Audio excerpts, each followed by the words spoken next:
Y'all stuck in that hood. Yeah, your hood, you stuck in that joint. You don't know what no other place look like. You don't know what California look like. You don't know what Chicago look like. You don't even, if you love the trenches so much, why not go to the trenches somewhere else?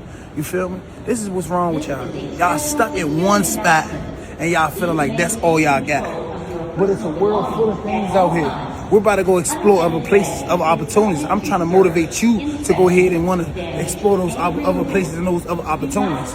It's so much things in this world. I was stuck there. I was stuck in that box. I was stuck in that trap, what they call a TRAP.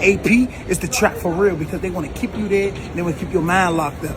Man, your mind's supposed to be free. The world is a place of free beyond. You hear me? It's beyond and free. You can do whatever you want in this world. You, my guy, you stand in that hood, you stand in that block, you stand in that building because every day you feel like that's all you got. You got all of this right here. This is a small piece. Come on, take over the world with me. Let's eat.